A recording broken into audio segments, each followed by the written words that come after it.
andito po kami sa palengke. Namimili po ng isda sa Livorno. Ayan.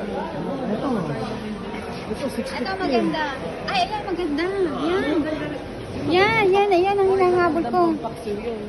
Ay, oo, masarap. Ay, 5 euro lang yan. Grabe, ang mahal kaya sa Firenze yan. Masarap sa paksiw yan. Ano ba bibili natin? Tsaka yung ano niya, tsugi, ang ganda. Grabe, no? Sgombro, tsaka itong atsugi.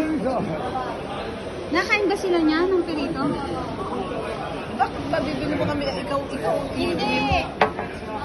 750 lang yung urata. Tingnan mo yung urata. Ang mura ng urata niya. Grabe.